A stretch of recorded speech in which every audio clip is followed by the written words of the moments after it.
Welcome to Bleav in Chargers, as we are part of the Bleav Network. Matt Money Smith here, joined by the All-Pro, the All-Decade, the all-time great Lorenzo Neal, as we are excited about some Chargers football because we just got a chance to watch one of the most thrilling, the most exciting, and obviously it ended with a victory after it seemed like it might be slipping away primetime contest since the Chargers moved to Los Angeles in the last, I'd say, decade, considering how some of these things have gone since Marty Schottenheimer left as head coach of this team. A real exciting opportunity for this team at 6-3, sniffing the playoffs, sitting in that number 6 spot of the wild card round. Kind of everything was right in front of them, and with the eyes of the nation upon them, they delivered.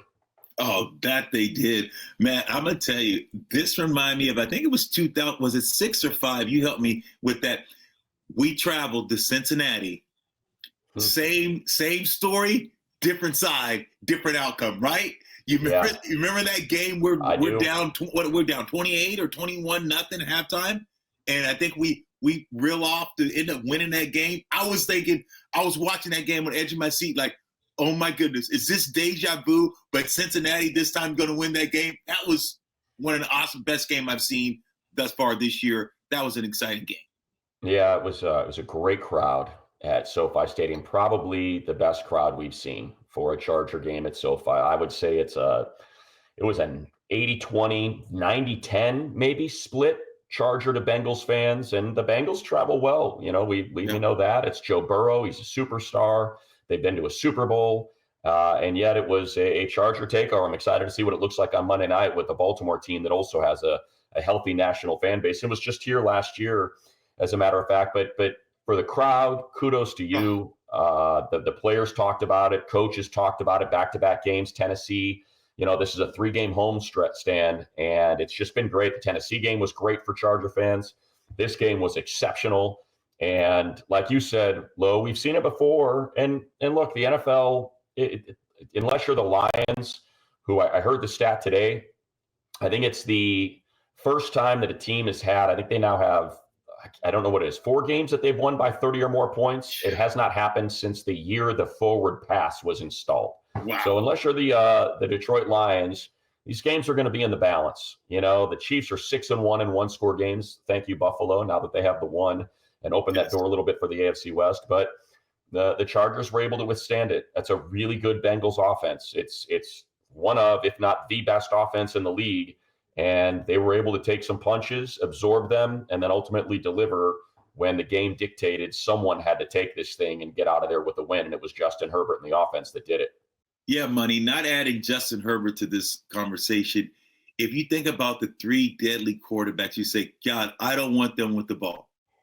Right now, it's, of course, Josh Allen, Mahomes, and I think Joe Burrow. Or you can put, I don't know what order, pick your order, because I like Joe. So when you think about what they were able to do with Joe Burrows, and he's cool as ice and the way that he handles it, that's a guy you don't want to see. And for the Chargers to go head-to-head and Big Justin outduel him in that shootout, that was awesome to see. Yeah, look, I said it last week, right? I think we both said it. It's one of my favorite players to watch. Outside of Justin Herbert, probably my favorite quarterback in the league. He's incredible. The guy was pressured on 48% of his dropbacks in that game. Every other dropback, he's got a Charger defender in his lap. Joey Bosa had 8 pressures in that game. Think about that. The game before against Tennessee, he had 1 single pressure that led to that sack. And again, without Khalil Mack in this contest, the guy ends up with 8 pressures. Thule ends up with 8 pressures and a sack and a half. And Burrow just stands in there, man, and he takes it and he delivers, and he's got the best complement of receivers in the league. T. Higgins being back changed everything. And the fact that guy and Jamar Chase aren't tied up into long-term contracts yet is just crazy. And T's probably going to end up being a free agent. He's going to be able to be signed somewhere. But you saw just kind of the challenges. And also, I think in defense of the defense, you're talking about guys that, Christian Fulton's still working his way back from the hammy. That started dogging him. Cam Hart was playing great. They were letting him be physical, and he was beating up on Chase a little bit and using his big body to rough him up, and the rest were letting it go. And then, unfortunately, he gets the concussion, and they have him leave. So now Tarheeb is coming in, and he was playing slot, and Ja was kind of in and out, and Tarheeb's now got to go outside, and Ja's on the nickel, and then Christian's going out, so now Jasir's playing outside, Derwin's playing the nickel. So I think it's important for people that are asking, hey man, what the heck happened in the second half?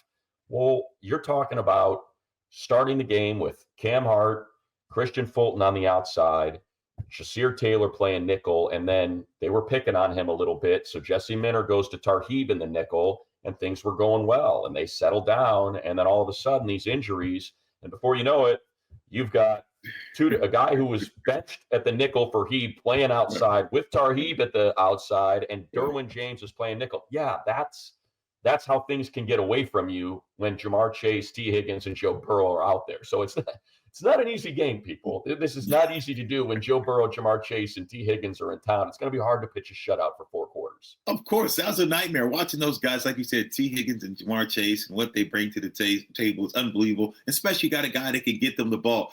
I think the Chargers played exceptional. They didn't break, they found a way. And it's interesting that kind of the offense at the end of that, third quarter, they kind of helped, Cincinnati get back in it because they're going down to score. Justin, goes down, fumbles the ball a little bit and gets away. But it was interesting, though, to see it tied up when you think, okay, this game can go either way.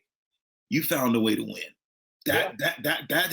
This was a huge win. I think the best win of the Chargers season thus far because of the situation, the elements. Yeah, look, everybody on the national broadcast, they were picking the Bengals because they talked about teams look pretty even. It's going to be hard for this secondary to slow down those receivers and Joe Burrow. And what did they say? The Bengals are desperate. And they played desperate. And Joe Burrow played desperate, man. He took every shot. The guy was getting absolutely destroyed back there. Yeah. And in that second half, he started to adjust, and he was able to move around. He doesn't really like to move around too much, but he climbs the pocket. He was using his legs, which he doesn't do a lot, to pick up first downs. But I think people talk to, luck, and they just got lucky on those 2 missed field goals. Yeah, I mean, look, Evan McPherson's good field goal kicker. And, yeah, he missed a 48-yarder, and he missed a 51-yarder, right? But let's point out, it shouldn't have came down to that. It's not only that low, but let's point out Tarheeb still with a huge pass breakup on a 3rd and 6 that would have been complete for a first down late, mid 4th quarter. Instead, he plays that pass perfectly.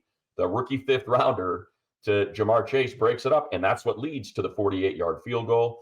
Play after that, the drive after that, again, you got Christian Fulton wrapping up immediately. So that breaks up a pass to T. Higgins on a 2nd and 8, and then on 3rd and 8, again, a throw to Ja'Marr Chase, falls incomplete, good coverage, and that's what leads to the 51-yarder. So you got to remember, they're missed field goals, but they could have been a lot closer. Right. They could have run a lot more time off the clock, but the defense bowed up when they needed to, and especially, on that penultimate drive by the Bengals when they forced a 3-and-out and a punt. And, it was a missed shot downfield from Burrow to Chase, but after that, it was a great play by Dayon, remember, to break that thing up on T. Higgins. And, you got to acknowledge that. It's not just, they let them back in when they were up 21. Yeah, I know. But then you had 3 consecutive drives where the defense played. Coach put it best, right? The defense played their best when their best was needed. And that's what gave the ball back to Justin Herbert with 45 seconds left in the game. Yeah. And you had 45 seconds. Where was Cincinnati's defense? So if people that say, well, they let them back in the game, Cincinnati had a chance to stop that, can go to overtime. The Chargers said no. They just imposed their will. They got physical. Justin Herbert was unbelievable with his legs. His ability to extend plays with his legs is just getting more and more remarkable. He looks so comfortable. I think the joy that he's playing with, the way that he's moving around in the pocket, the way that he's smiling, this Harbaugh's wore off on him. He's kind of used to be this kind of tight. You can see that he's taking on that mantra of Harbaugh, smiling, getting guys fired up. And, instead of being all serious, you want your quarterback enjoying the moment. He and Josh Allen, I'm watching these 2 guys go at it and just lift up their team by their runs and by, critical situations, taking off and making a physical run and just watching guys just even lift up even more. So I think that was one of his finest hours going against Joe Burrows, the ability to run, get out of the pocket, get out of harm's way money. I thought he was nails. Yeah, he was incredible. You know what else is nails? Bet Online, the world's most trusted betting platform, number one source for online betting, earliest odds, in-game. Yes, in-game. You like something you see, get in there because they have it. In-game live betting, Bet Online gets you all the action, the ability to watch games as they happen. Largest selection of odds on everything from football, NBA, college basketball, NHL, UFC, MMA. They have it all. So head over to Bet Online today. Get in on the action with America's most trusted site for online wagering. Bet Online, the game starts here. 45 seconds left from your own 16. 2 timeouts. You got a kicker with a big old leg that can connect from 60. He has missed all of 1 field goal in his career inside SoFi Stadium. So, you kind of know what the drill is. And it reminded me of MLB Network ran a documentary on Greg Maddux called The Professor. And I can't recommend it enough, man. Maddux was a different dude. He's my favorite, arguably my favorite player of all time. Just how incredible, given what his stature, his physical build, and what he was able to do. But there's so many stories in there about him, his recall, and setting guys up in the playoffs, thinking back to a regular season game from June, and he's ready to he goes, oh yeah, I remember when he nibbled at this thing in June, and here we are in October. And you look at that first pass, Mike Hilton jumped that route, should have had an interception about 2 drives before, and Herbert and McConkey's like, hey man, just a little out and up. He's going to bite again. I'll give you a little pump fake, and bang, 28 yards, drive starter right at midfield. And that's what takes 9 games, people. That's what takes 10 games. Now you got a rookie and a quarterback that are on that same page, and they can do that in game and make those sort of connections to get that drive started. No question. I was good and ready to go there. It looked could have been a pick 6 the other way. The next play, okay, we know he's going to jump on that out. We're going to get you. And it was just watching McConkey, just watching him over the last couple of weeks. I was one of those guys that say, money, get a receiver. Mm-hmm. I was on that guy. I say, look, they're just not ready. I said, they're going to be good, but you need a guy that you can go to. I'm watching these guys grow right in front of your eyes. You're watching these receivers step up and make plays. And hell, how about Disley? You and I have been talking about this guy. Herbert is making him step up. This guy is making catches. He's scoring touchdowns. He is a huge part of this offense. You see him starting to get more comfortable, understanding that now, you know what? I can do this because of the constant going to him. And him, McConkey is just watching this guy play. He looks like a veteran receiver. He can separate. He can find those holes. He knows how to find those windows. I'm watching this connection and saying, this is going to be something special over the next decade. He's always open. He's always open. He's always open. He's never covered. No, he's so good. And I think, to me, like that drive, and then obviously, quick incompletion to Will, and then the 27-yarder to the 29 that basically won the game, because you're in, Cam Dicker field goal range at that point before J.K. Dobbins just says, whatever, man, let's get the touchdown and forget about it. Right. But I think, to me, what that shows you is, okay, game's on the line. Where's Ladd? Game's on the line. Where's Ladd? And he was open twice, wide open, did exactly what Herbert expected him to do. And man, that throw, I posted it on both my socials on Twitter and Instagram, because I went back and watched it. I did not realize the shot that he took to the face right as he's letting that thing go from Hendrickson. Should have been a flag, because you're not allowed to hit the quarterback in the head.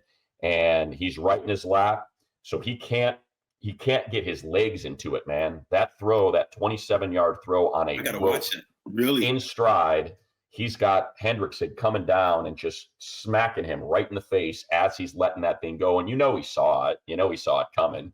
So Herbert's just willing to stand in there, take the shot while delivering a perfect pass in stride, out of bounds, stop the clock, keep your timeouts, or keep your timeout, your last timeout, just in case you need it.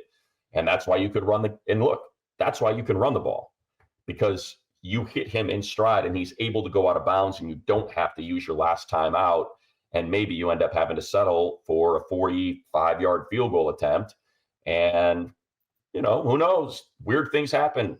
yeah, on that Sunday. There were missed field goal, Cairo Santos getting his block, Justin Tucker missing 2. There were misses all over the place. So, and that's the other thing quickly, Lo, before I stop talking and rambling. No, it's Some people great. were like, why is JK not sliding down? That's situational football. Because it's a tie game. It's a tie game. Right. That's why the game is tied. Right. So you have a touchdown in front of you, you go get it. It's not get it. If the Chargers are up 1, yeah, he's going to slide and they're going to kneel out and win the game by 1. But when it's tied, you take the points that are guaranteed, and those were guaranteed points from JK, and you take the touchdown, man. There's no reason to a bad snap, a bad hold, a weird swing from Dicker, maybe he slips. Block. Like you take the touchdown, and it was a no-brainer. And even though it was a little hairy there at the end, what a wonderful sequence. They had 45 seconds. They only needed 27. Yeah. And only needed 1 timeout. Yeah, it was amazing. And just watching freaking Justin throw the ball on the rope, his release, it's like this big arm. It's effortless, right? He just winds up real quick, and you're like, man, is it going to get there? He can let the ball go, and the guy can already be open, and you're like, why did he let it go quick? His ball comes out such a rope, such laser-like. It's like, dude, he can throw you open. He can throw it on a dime. I'm watching this guy just throw the ball, and his mechanics, it's how big and how strong he is. It is something. It's something to watch, and just the way they're going about it. Watching this team transfer right in front of our eyes, because I'll tell you, Cincinnati was desperate.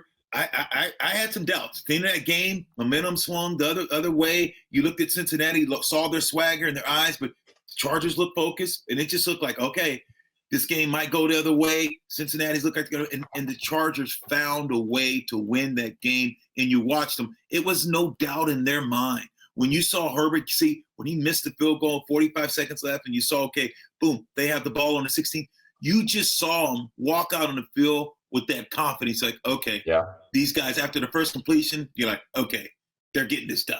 They're getting this done. Yeah, and that's, I think the what jumped out at me, it's something that we talked about when Harbaugh was hired, and again when they drafted Joe Alt, who, by the way, was the highest graded offensive lineman by PFF for Week 11. Not highest graded rookie, the highest graded offensive lineman, period, in football for Week 11. Guy playing the 10th game of his NFL career. But it's something we said when Harbaugh was hired, when Roman was hired as the offensive coordinator, when Joe Alt was drafted, when they were happy going into the season with Quentin Ladd and Josh Palmer. We said, think about how we used J.J. McCarthy at Michigan, who, first round draft pick. He said, when we need you, I'm going to tell you when we need you. And in that Alabama game, they were like, JJ, we need you, man. We need you here. It's a semifinal. And what did he do? A couple scrambles, couple seeds. He goes out and wins the game. That's what this reminded me of. In the second half, like, things started getting sideways, and I just envision sort of this little conversation between Coach Harbaugh and Justin right before that 45-second drive started, that final drive. And he said, hey man, this is when we say, Justin, it's your time. I know you gave us the entire first half, one of the best halves of football we've seen from any quarterback this season, but we need you. And he delivered, man. He stood in there, 2 giant shots, both to Ladd McConkey, and he went out there and he won him a game. And look at this. I just used the calculator there. I'll hold it up right there. People can see 0.832. You know what that is? No. He was their leading rusher.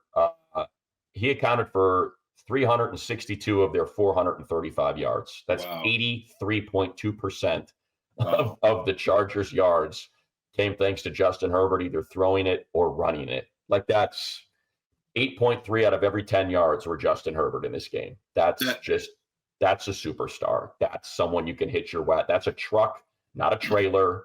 That's the truck pulling the trailer, into the tournament.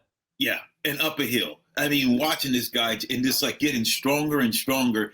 And that last drive, it was like, okay, I'm at the top of the hill. It's time to put this thing in neutral and just fly down. And he ate it up. Watching him run, get out of trouble, make it, and just watching his stride. He's healthy. I mean, I think the NFL. We know Justin could run. Everyone talks about, he was okay. But to me, Money, it's just the way that he's running. It just seems this is a year where it just seems like it's all coming together for him. He's had that 4,000 yard, throwing the ball. It just seems like it's more for a reason. It's more definitive. It's just like, man, this team feels like it's just heading in the right direction, and he knows it. And it's just it's a whole different feel about this team right now. You look at the AFC, and you just say Kansas City because they've been there. So I don't even say they're one. But you look at Kansas City, Baltimore, and you think about in the Chargers, and you probably would throw Denver in there. If you look at the AFC, it's the Chargers are in that I think top 3, top 4 teams, and you handle this week, Monday night, and you do whatever, you got to be 1 or 2. That's the attitude. This team, you could have beat Kansas City. You should have beat Kansas City. If you play Kansas City today, and you're going to get them again. So, yeah. But if you were playing them, if you would be playing them in SoFi with a healthy Herbert and the healthy tackles and healthy team, Kansas City can't beat them. Yeah, look, I think what you're speaking to is before we've been in seasons where Kansas City's looked like a buzzsaw. Yeah. They just look like, hey, it's going to be, it's Tyreek Hill, it's Patrick Mahomes, it's Chris Jones. This is going to be tough to slow. It just doesn't. They're in a different league. And last year I felt that way too. I felt like Kansas City's, they're slipping a little bit. And what you're seeing, and I think for all of the incoming that the Chargers have taken, they look at the quarterbacks they've beaten or the teams that they have wins against. Let me see, Kansas City's, I think, 7 one-score games, and they're 6-1. Like, they've got issues with their tackles. Their tackles, Wanya Morris and Jawan Taylor, like, they're not playing well. Their interior is great. The interior 3, Creed Humphrey and Smith, and I can't remember the vet's name now. It's driving me anyway. Right. There was the Patriot forever, and I can't remember now. It's but their interior 3 is good. But if you're not able to seal those edges, Mahomes cannot use his magic power, which is dropping back and letting those downfield routes develop and delivering those big old throws because he's got the arm to do it. So that's an issue for them. Their defense is still really, really good, but they miss L'Jarius Sneed. Oh, yeah. No doubt about it. So that's, I think, what you're speaking to is how good is Kansas City? Do we really? I mean, I think the Bills, they just beat them. Bills look like the better team. That looks like, I think that might be the best team in the AFC. Baltimore has let down too often. So yeah, what you're speaking to is it's open. It doesn't feel like it's an impossible task to overcome. Like there's this giant thing in your way. It's like, it'll be great. And then they'll run into that. And that's all right. That's a step for next year. No, I feel like any of these wild card teams, I'm with you. Look, if the Bengals snuck in as the 7, I have no problem saying, I could totally see them upsetting the number 2. They could upset Kansas City or Buffalo in the first round. I'd have no problem saying that. That's how packed this thing is. Yeah, I don't want to see Buffalo. I think if that could be the AFC Championship game, I'd rather see Kansas City. I'd rather see Kansas City. I'd rather see Baltimore. Buffalo, like you said, they're playing good. Josh, what he does with his legs and how he just now is taking over. It's his team. That's the team that I think that would give you problems. Where is Denver in this equation? When you watch Denver, the way they're playing, I think the quarterback seems like he's taking some huge steps, in my opinion. Where you see them right now, the way they're playing? Yeah, I think, look, the defense is playing exceptional. That's what it's all built off of. I know Bo Nix has taken some steps. That Atlanta defense is not played well. We saw what Derek Carr did to him 2 weeks ago. Shredded them. I mean, they have, I think, the second lowest pressure rate up front in the league. There are some constants, right? The Chiefs just figure out how to win games, and Atlanta has no pass rush. And yet they draft Michael Penix at number 8 instead of Jared Verse, who's going to end up being the defensive rookie of the year. It's just sitting right there on a platter for you. Right. And they continue to not give a rip or to choose poorly on the defensive line. So I think you have to take that into consideration, but the defense is real. I mean, that defense is real. So there's no doubt. And you can pack a defense and hit the road with it, especially when it's cold and points are hard to come by in the postseason. So yeah, I don't know. I have not looked at what their schedule is. I know obviously they have to come here. Right. I know they get Kansas City in week 18 in Denver, so that could be interesting. Right. If the Chargers are able to really get on a roll here, beat Baltimore and have a shot to win out, then that one. So yeah, I mean, look at their next three: Vegas, Cleveland, Indy. I would say they win all three of those games. So would I. And they're feeling it. And they're feeling themselves. You watch the way they're playing. That swagger. That puts them at 9 wins. And then their last 3 at Chargers, at Cincinnati, Kansas City. Ooh, that's a gauntlet.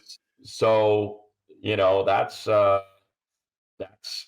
like I look at it and I see the 41-10 loss to Baltimore, the 16-14 block field goal. They should have won that game against Kansas City. Oh yeah. They hammered Atlanta, Carolina, New Orleans, Vegas. Like those are all defenses that have struggled. So I think that's kind of where the question comes in is what is Bo? But I think Sean Payton, as much as I may dislike him, and his persona and the way he comports himself, he's an incredible coach and a great offensive play caller. And when you combine that with a defense that's playing as well as they are, yeah, they're going to be very hard to overcome for that 7 seed for a team like Cincinnati's going to have to win out, and they got 2 games against Pittsburgh left.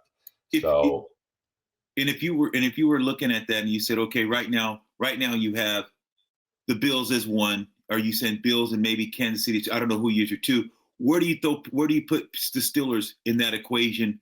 Up there. As far as that defense, again, we saw that defense. We saw what a nightmare TJ Watt is. Watt, Highsmith, and Cam Hayward. It's not fair. If Highsmith is healthy, and that's I know he was out of that game. At the same time, like it's a really, really good team, and they draft well.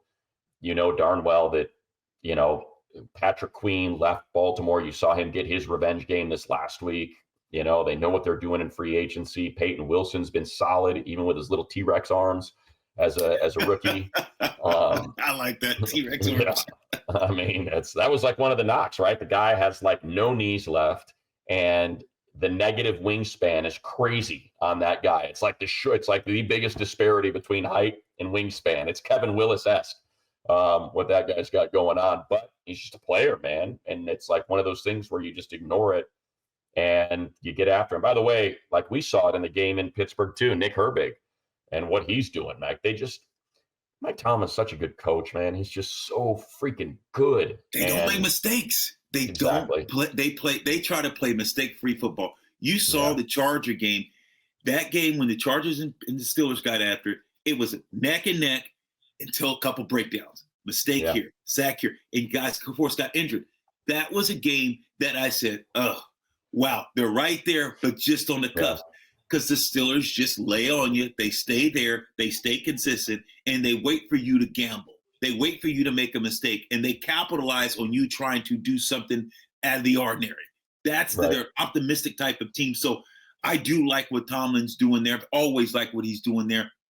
But I'm looking at the Chargers. They're in these conversations, and they know they're in these conversations. And thank God that the offense, to me, has arrived. That's been the thing. You and I, we talked about it. This team would be 9-1 if they just scored 21 points. Only game they would have lost would have been to the Bengals, the game that they won. So if you think about what they've been able to do, it's pretty amazing. Now we'll see how they transfer that over to a Baltimore team. By the way, I think Lamar Jackson, 14-4 after a loss, and on Monday, I think Monday night he's got some incredible type of record. So it's going to be interesting because this is a big game. This is going to be a playoff. Of course, it has playoff implications, but for seeding, who's going to be over each other, head-to-head combat, this is a huge, huge game for both teams. Yeah, I do quickly. It's a great way to you open the door. So I'll walk through it for people that are asking about Jesse Minter and stuff, and you may have missed it because it was all the way back in week 3, and maybe you weren't paying attention yet. Not you, the people that are watching or listening, but he's very close with Mike Tomlin. He was a kid. Tomlin had just started his coaching career under his dad, Rick, as the defensive backs coach. And Jesse was like, we just hit it off. And I recognized that, hey, this guy's really smart. I like him. And he was just a shadow. And he said that Mike's is important. Coach Tomlin is important to his coaching career as anyone, as his dad. And so if you're asking what's the secret to the Chargers, it's exactly what you just described about the Steelers, Lo. It's nothing flash. It's nothing snazzy, flashy. It's just, I know to take the page out of Bill Belichick's, but just do your job, man. Just make sure you make tackles, form tackles. Don't miss tackles. Don't have breakdowns in coverage. Make sure you're communicating. Everybody's on the same page, and we'll be fine. Yeah, they're good. T. Higgins is really good. Jamar Chase is really good. T. Higgins can split that freaking double, even though you had it called right and you bracketed it. He's just that good. He's like, and it's going to happen. But at the same time, as coach said, you were at your best when your best was needed. And they forced that 3 and out, and they gave their superstar quarterback an opportunity with 45 seconds left. Not at Baltimore, because it's about time to shift to that direction, because I do want to get to some of these mailbag questions real quick. It's so different. It's just such a different game with Lamar versus Burrow. Burrow is max pressure passing the ball. Like he's so good at delivering the ball everywhere, on time, immediately. He's weird in that when pressure comes, he just runs right into the center of the pocket, and you're used to seeing guys peel out to try to extend the play. He just climbs the pocket and delivers, these strikes down the field. Lamar is so different. Lamar has kind of got limitations throwing outside. He likes throwing to the middle of the field, so you can kind of game plan for that. We've seen what Pittsburgh's done in back-to-back weeks to Jaden Daniels and then Lamar Jackson, how they played these guys to try to take away their running ability. So I think I think Coach Minter can follow what his mentor, Mike Tomlin, did last week and just kind of follow that same plan. And I know you don't have TJ Watt and Cam Hayward and Patrick Queen and Minka Fitzpatrick out there, but this is a defense that's shown, and they did it for a half against Burrow, that they are plenty capable. So I do think there's a game plan there to try to take advantage of the limited issues. They are very limited, but there are a couple that Lamar and this offense may have. You know what I think I think Baltimore is a lot like, and it's no disrespect, because what we saw of him as a shell of himself is Mike Tyson. Back in the day, he'd knock you out in the first round. The longer you go, the more of a chance you had to beat him. Because if he couldn't catch you with that big punch, you run from him, and maybe you can get lucky in the later rounds because he gets tired. Now, I'm saying that to look at Baltimore. Baltimore scores 30. If you let them go and they jump on you and they got to run and pass, Lamar Jackson is the MVP. When Lamar Jackson is pressured, keep him in the pocket and make him beat you from the pocket. But I'm talking about when it's pressure and they're down by 14 and now he's got to do everything. They are not the same team. They are. I like to think that they're front runners. Not. I don't mean to say it like that. No, they are, though. Okay. They need to have a lead so they can keep running the ball. Yeah. And keep that pressure. Yeah. When they fall behind and he's got to throw, you can take advantage of it. Okay. So good. I'm glad we feel the same way. I wasn't trying to throw a disrespect. It was just I see this team as, if you make this thing tight, they'll blink. Because they're used to being able to be Mike Tyson and just like knock him. But when you can counter punch and you stay right there, boom, they hit you with a 2-piece, you hit them with a 3-piece. And you don't go anywhere. Oh, you just weaved, you missed that. Wow, we didn't get that. Now they start to look around and they're like, oh, now the pressure becomes on them. And that's what the Chargers, this is the way they've been playing all year, where the pressure's on them and they just say even kill. That's what I like. And you can beat up on Baltimore. Baltimore's defense played championship football. They should have won that game against Steelers. Justin Tucker usually doesn't miss this type of field goals. But still, if you look at it, Baltimore's defense played great. Can they play? They're not a great defense. They are not a great defense. It's not the Baltimore defense. But it played great against the Steelers. I think the Chargers can exploit this defense. Yeah, I'll tell you, they got some men on that defense though. Up front, Oh man, yeah, they Travis got. Jones, Matabike, Owe, like Trent Simpson, like these guys are, Yeah, that Simpson, Smith, their linebackers, man, they're all over. They they can run. like that's the thing. It's just been the secondary, and Kyle Hamilton's been banged up a little bit. But They it's get when consorted I though at look at times. when I look at their defense, I'm like, oh boy, like that's like the interior, Jones, and like Jones. I'm going to click on the measurables. He is a mammoth human being. What's he? Yeah, 6'4", 340 pounds, and you wouldn't know it by watching how he moves. Yeah. It's crazy how big that, and Matabike is just a wrecking machine. It's weird to me that they've had some issues on defense because, and Kyle Van Noy, we know it well, No, yeah, right? He was just here. He's still freaking getting after it. He's jumped into the fountain of youth. So it's just, I don't know. I don't know how to reconcile it. And I want to make sure that like people don't think we're throwing shade at the Ravens offense. I mean, the guy's got 25 touchdowns and 3 interceptions, and he's going to run for 1,200 yards. Like, yeah, it's a juggernaut. But I think to what you're saying is there's a path. There is a path. If you told me that, I would, I'm trying to think, I want to make sure I don't sound like, I don't want to have that loser's mentality, but it's like, if you told me, hey, you're going to split Bengals and Ravens, I'd be like, sign me up. Sign me up, man. Just get one of them. Get one of those, and I'll feel really good about a path to 10 wins, maybe 11, and let's go. And so I think it's important to remember what you're dealing with, what these two offenses look like, what Lamar and Derrick Henry have done, what Zay Flowers has added from an explosive perspective. Mark Andrews is healthy. He's now back to being that dominant force in the middle of the field. So I think it's important to recognize, yes, they just got beat up by the Steelers. That's one of, if not the best defense in the league. And this is not going to be easy. No, this is going to be tough. This is tough sledding. And everyone knows that. I think, like I said, Lamar Jackson on Monday night, I think it's unbelievable. He's got one of the best stats, especially after a loss. They play well. This is the way hardball is. John's going to get these guys to play. This is two brothers going at it. This is going to be a big game, a physical game. You know what? This is a game, though. The Chargers, you're playing at home. You won a game. I think you got past Cincinnati. You were scared. You thought that you were going to lose. You had a chance to that game. And you sighed. Whew, we got through it. Yeah. Now, why not Baltimore? Now, I'm with you. Me and you both said the same. Go 1-1. Split this, and you're in good shape. But now you got past that. I think you're looking at, hey, man, let's find a way. Guys are going to be healthy. This is going to be Monday night. You have a chance for the world to watch. Which brother, who do you love more? And this is, I bet both coaches are saying, you know what? Who you guys love me more, my brother? So this is a little added pressure on these guys. They both want to make their head coach look good because this is a little family rival, a little family tradition. So I'm just excited about watching these games because these are two good teams. Could possibly be the AFC Championship game. This is definitely two teams are headed to the playoffs.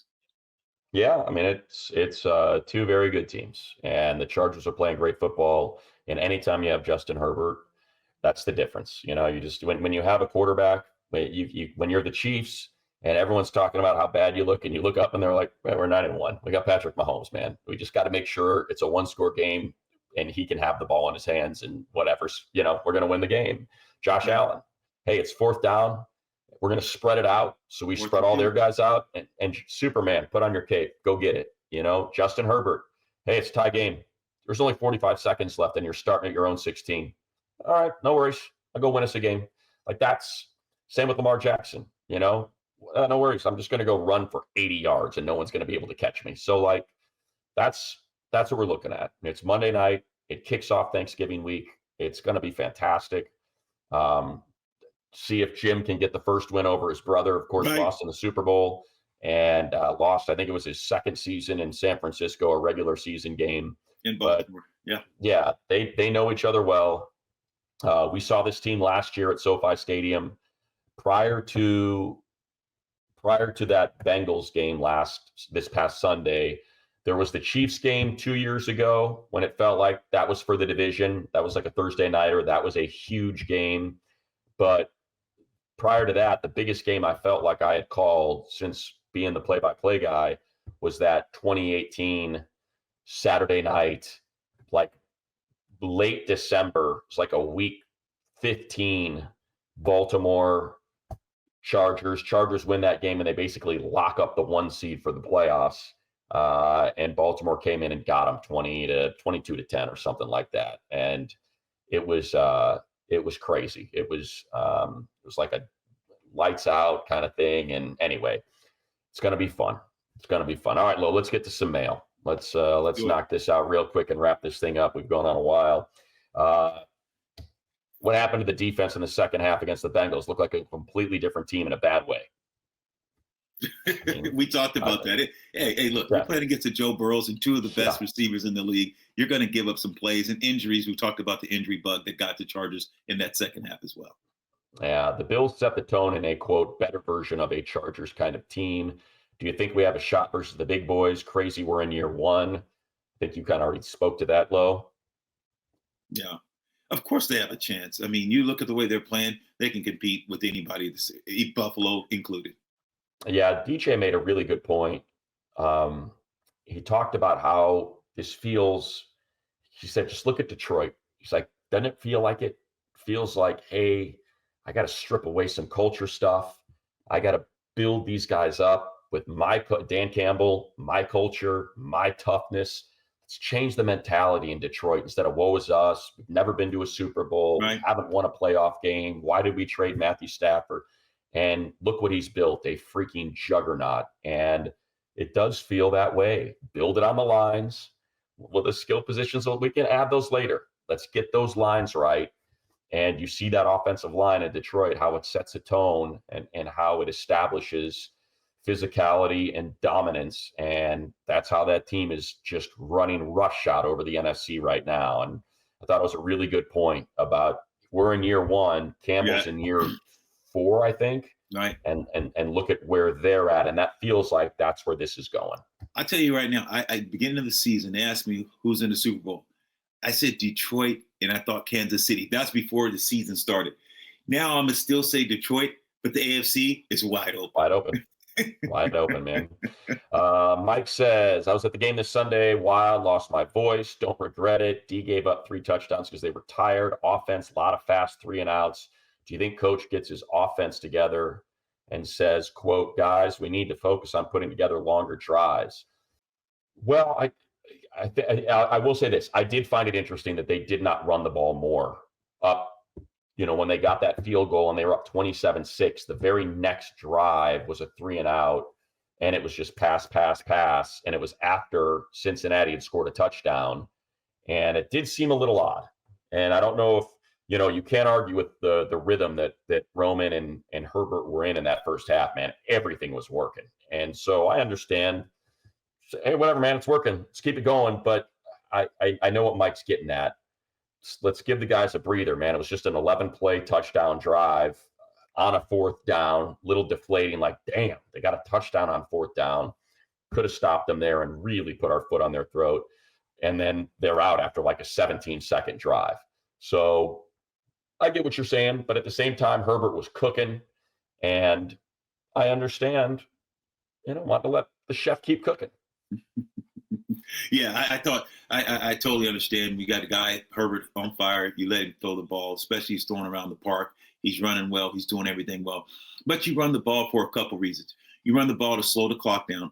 You run the ball because it takes a little more time. Now you walk back to the huddle. It's about clock. Hey, guys, I'm taking time. Hold on, guys. Take a breather. I had a lot of quarterbacks. Drew would do that. Hey, guys, we got this. We're going to slow this thing down a little bit. Get in the huddle. Say a couple things. Hey, guys, we'll slow it down. Stay on sides. Pay attention. Let's just go out here. Let's grind. Eat up clock. But let's play aggressive. And call the play. Go up to the line. Now you're eating up clock. Even if it is a 3 and out, at least you ate up some clock. It doesn't feel that way. Your defense got a little breather. Yeah, I don't know. And I think my part of that is I don't know what happened with Gus. Gus was running effectively in the first half. and he didn't run in the second half. So I think he may have gotten dinged up. But you're talking about a guy that had 6 carries for 27 yards, 4.5 per clip. He's running good. And so I think that could have been part of it. Is had Gus been healthy and been out there, then yeah, I think they would have kept giving it to him and just running those A and B gaps and keep pounding away. But we did not see him in the second half, and I still don't quite know why. All right, let's go. This is from Alfred. Who is the in-house heir apparent for Minter? I would say just wait till you have to get there. Who knows? Right. I mean, look, we've been talking about an heir apparent to Ben Johnson in Detroit for 3 years now, and the guy's just been content to stick around and try to win a Super Bowl, the first in Lions history. So until that comes, I don't think there's really, any reason to, he's talking about Navarro Bowman, Coach Clinkscale, the secondary, his dad, Rick Minter. So don't know. But I think we discussed this, right, Lo, about Harbaugh just being very good about being able to find coaches. Sure, he's gonna be fine. Let's enjoy this while we have him. Let's enjoy Minter while we have him. Try to finish this thing out first. Is Herbert's height? This is from BNW. Is Herbert's height an injury risk, especially when he's starting to run the ball so much? It can be, but it's not when you're built like a freaking horse. And you're, he's 6'6", but he's 245 pounds. It's a little bit different than, being 6'2" and 190. Like he is a giant. He is a freaking titan. When you're out there on the field and you stand next to him, Lo, you can speak to it. It's just like, holy crap, this dude. He's a big man. I mean, he's built. I mean, he's not as Josh Allen's a little bit more massive. But they're both solid, strong guys, and they can run guys over. Justin chooses not to because you don't want him to. Josh is more of a guy, he'll pound you, run you over, do whatever to make it happen. So I think you have Justin Herbert. He's careful when he runs. He understands he'll get what he can get. When Justin has to turn into Superman and have to run someone over, he can and he will. So I don't. Yeah, and also on that fumble he just plowed right through Geno Stone for an extra 3 yards, and the fumble was a total fluke. Right. It was Logan Wilson's knee as he was going to the ground. Wilson wasn't even like trying to punch it out or anything. His knee just happened to nick the ball in the perfect spot, and that's what popped it out. And Herbert happened to be on top of Geno Stone. All right, real quick, let's see. Who's got it better than Crisco time? There we go. Yeah, that's a good way to end it. Michael Barton says Crisco time. A lot. I like that, Michael. Time. There we go. So, Crisco, baby. They're cooking in Crisco. Exactly right. So we'll end it on that. We appreciate all your comments through the YouTube, through the Reddit, through all of it, and we appreciate all of you. So please keep rating, reviewing. Telling your friends about us means a lot. We love that this thing is growing, and it's growing in a season where the Chargers are 7-3, and we got a Monday nighter coming up against the Baltimore Ravens. Going to be a great one. Yep. Bolt up, baby. Let's go.